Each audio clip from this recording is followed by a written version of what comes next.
What's going on, guys? How you doing? Welcome back. Hope you guys are having a good weekend. I know I am. Much needed. Happy Columbus Day. We're gonna get into a good story today. We're gonna keep going with the robbery crews and stuff like that. Follow up last week's with the cops who became the robbers. Today we're gonna take it to South Boston to a more underrated crew, headed by Kyle Tucker and Fred Rogan. These are all South Boston guys, career criminals. Hereditary, passed down from father to son, from uncle to cousin. It's in the blood. It's not just Charlestown, where the town is from, and they're more known for, being prolific bank robbers and armored truck, robbers and stuff like that. But South Boston, don't sleep on them. They get it in too, and there's plenty of guys that come up out of there that were doing the same thing. A favorite movie of mine is What Doesn't Kill You. If you've ever seen that movie, it's got Mark Ruffalo in it and stuff like that. It's a low budget movie, but boy is it's probably one of my favorite films for Boston films. And so we're gonna get into it today. The first job that these guys hit is in Weymouth, Massachusetts. Now Weymouth is right next to where I grew up, in Quincy, right next door. So we had a rivalry with them, Weymouth kids and stuff like that. But they're right next to us, and the first job is in Weymouth, December 22nd, 1987, about 8 a.m.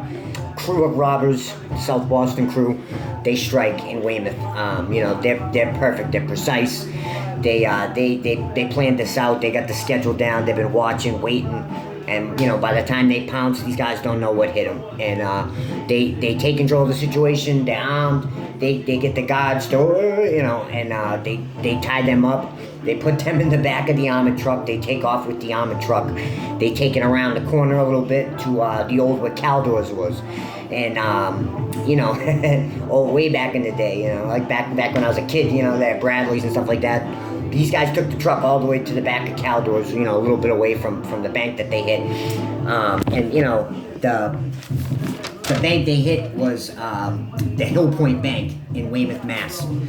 And like I said, they took control of the situation. They took the guards hostage, tied them up, got them in the truck, and they take off. They make off with $1.8 million on the Weymouth job. Boom, nobody gets hurt, in, out, bang, flawless, no DNA, no hairs, no fibers, no nothing, good, they got away. And, so that's a huge job. 1.8 million on one job is exponential, to say the least. So then they strike again, May 31st, 1989, in Fitchburg, Massachusetts, 60 miles east of Boston. It's a city too out there, and I hear it's blue collar city, but to us that's the boonies way out there, and excuse the Harry Potter cut on my head. I banged my head at work the other day. I'm a klutz. I bang into everything, you know what I mean? But so the second job is in Fitchburg, Mass, and same thing. They got the stopwatches. They're fully suited, ski mask, gloves, duct tape the gloves, duct tape the feet. They're looking like Mark Wahlberg in The Departed when he comes and whacks out Matt Damon. He's got the little booties on and all that. That's how these guys came to play, and they were ready. So they take control again of the truck in seconds, and they force the guards into the armored truck, and they drive to a secure location. They use smoke grenades to escape, and they make a pretty good. These guys plan this stuff, so they got like little. This is where we're going after the robbery. We got a car waiting there. We're gonna take this car and leave over there. You know what I mean? And burn that car out afterwards. This is all planned. These guys are professionals. This is what they do. They punch a clock. They go to work. They're going to hit armored cars. They're going to hit banks. Real deal. But this job goes a little haywire, and one of the guys puts up a struggle in the back of the truck, and he gets shot. Boom, shoots the guy in the back. This guy's bleeding out in the truck, dying. They're like, ugh. So they take off. They escape through the woods. They had made a little makeshift bridge. Like I said, they're out in the boonies in Fitchburg, and they come through this little bridge through the woods, and the car picks them up, and a witness sees them. A potential witness sees a car full of suspicious men drive off 40 minutes after the robbery. And also, not far away from the bank in Fitchburg, some items didn't fully burn out in the car, and they found items that were linked to certain, people and stuff like that. The VIN number wasn't fully destroyed, and they tied that car back to the Weymouth job. Apparently, it was tied back to the Waymouth job, so now the FBI links both robberies together, the Waymouth job and the Fitchburg job, and they're investigating. And now they're foaming at the mouth. A guy got shot. They get away with $800,000 in the second robbery, the Fitchburg job. So successful, not quite as big as the first job, but the Waymouth job, they get $1.8 million. The Fitchburg job, they get $800,000. But they get a whole lot of unwanted heat. You know what I mean? A guy is shot. The FBI wants to pin these guys on the wall. People, U.S. attorneys and stuff like that, they're frothing at the mouth. They want these guys bad, and they're dangerous. A guy got shot. These guys are willing to kill to take this money, and that showed in this job. So the FBI, the guy survives. He gets shot. He lives. He ends up making it. The FBI interviewed this guy. They, he's like, he's telling them they were professional. They had stopwatches, the whole 9 yards. These guys were ready. They were waiting for us. And, they found a car. The car that was burnt out, they found in Southie, the second car that got away from, two different cars. One that took them away from the truck, where they found stuff that tied them to the Waymouth job, and then the second car that was found in South Boston, burnt out, that they also were able to tie back. Both cars were under the name of this person, Greg Hicks, who was, your typical Southie barfly, career criminal, half-ass criminal, and, he was connected to, he has a background of auto theft and drug use. So when they find out that these two cars that were linked to two different huge, robberies, they start applying pressure on this guy who's a drug addict. So obviously he's gonna crack. He admits to the FBI that he had sold both cars to Kyle Tucker, who is the leader of this bank, this robbery crew. So now the FBI is looking at him, and Kyle Tucker owns a storefront on Broadway in South Boston, where he'll put the stolen money into legitimate stuff, to keep everything looking legitimate and stuff like that. So the FBI starts to tail Kyle Tucker and Fred Rogan. Fred Rogan is also another prolific bank robber. These are all South Boston guys. This guy's been doing, he's a prolific bank robber. He's the number 2 in the crew. You got Kyle Tucker, who's number 1, and Fred Rogan, who's number 2.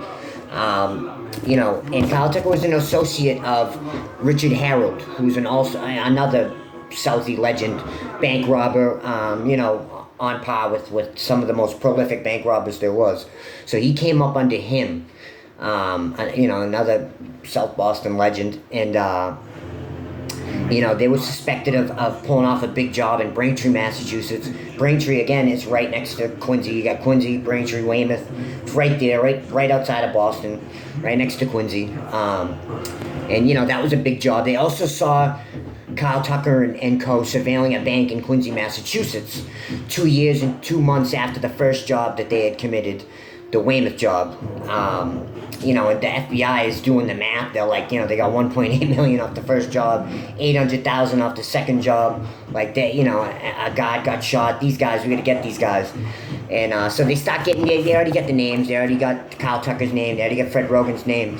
And there's another guy, another South Boston guy, this little weasel, Steve Farrell. And he was like another half-ass criminal who was probably in trouble and stuff like that. Made a deal with the FBI. FBI wants to plant this guy in with that robbery crew, with Kyle Tucker and co. But these guys are professional, they're legitimate. And sure, okay, he's a South Boston guy, but they stonewall him at first. They don't want nothing to do with this guy. FBI's trying to plant him in there. He's working with the FBI. And after a while, he starts getting, he caves in, and he finally gets in with Kyle Tucker and the robbery crew.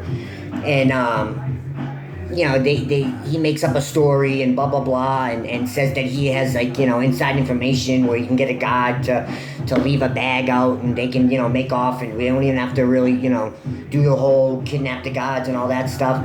And so Kyle Tucker's like, okay, well, I need a trip ticket for the truck so I can see the schedule, and, this guy's full of shit. These guys are smart. They're very smart. This is what they do, You know, so he's getting weird vibes from this guy right off the bat. You know what I mean? And that's that gut, that's that intuition, and it's usually always right. You know what I mean? But people get greedy. People, you know, he sold them on that.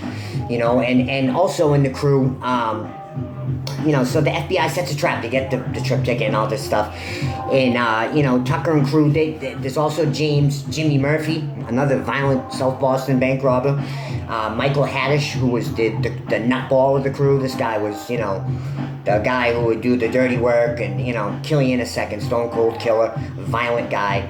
Michael Haddish, you know, spent most of his life in prison. This guy was the real deal. This crew was the real deal. That makes up the crew right there. These guys are not playing around. This guy, Steve Farrell, weasels his way in, and, you know, the FBI and him set a trap. And,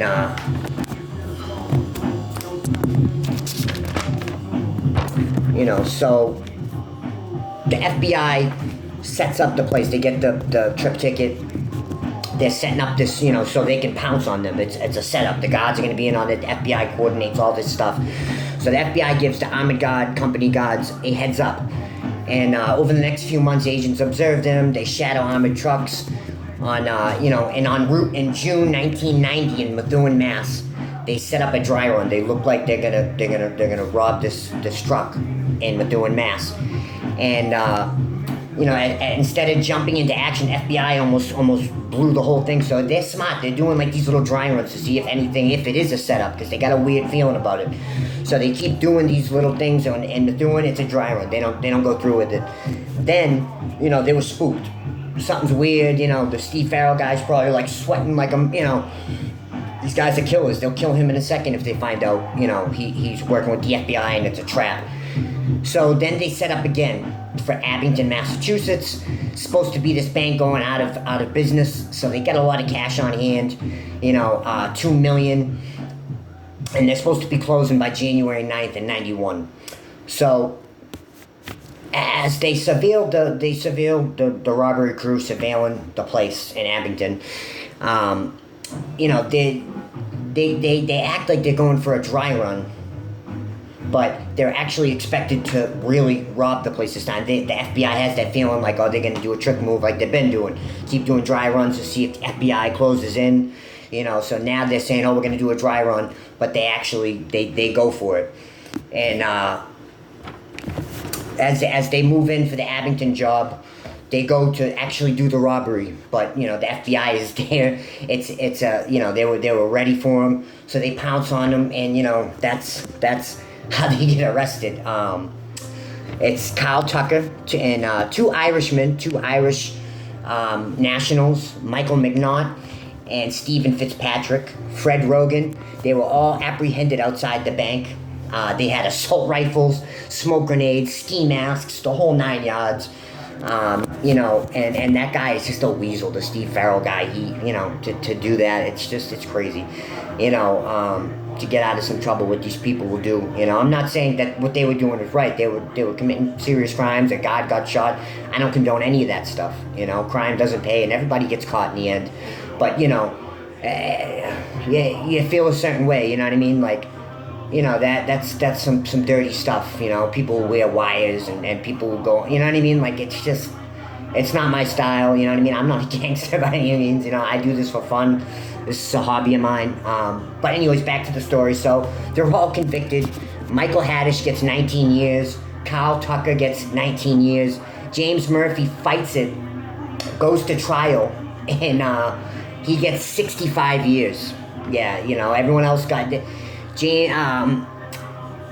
Fred Rogan and the two Irishmen get 10.5 years. Michael McNaught and Stephen Fitzpatrick, the Irish nationals, they get 10.5 years. The guy, James Murphy, just gets smoked, 65 years. Terrible. You know, but again, here we are with another great story. And you know, this is a very underrated story, if you ask me. Like, these guys were prolific. They were legitimate. And like I said, the locals know about the No Name Gang and Anthony SHEA and all them. But I figured I'd take you guys to South Boston today and let you know about Kyle Tucker and Fred Rogan and co. Michael Haddish. These guys were stone cold, you know, at what they did. They were prolific robbers. But like I said earlier, crime doesn't pay, and eventually in the end, everybody gets caught, But I hope you guys enjoyed the story today. I'll see you guys next week. I hope you guys enjoy your holiday. Happy Columbus Day. And thanks for rocking with me, guys. We got a lot more stuff we're gonna do. I love doing this stuff. So, like, comment, share, subscribe, and stay tuned. We're gonna do a whole lot more with the channel. Thank you guys again for rocking with me. Take care.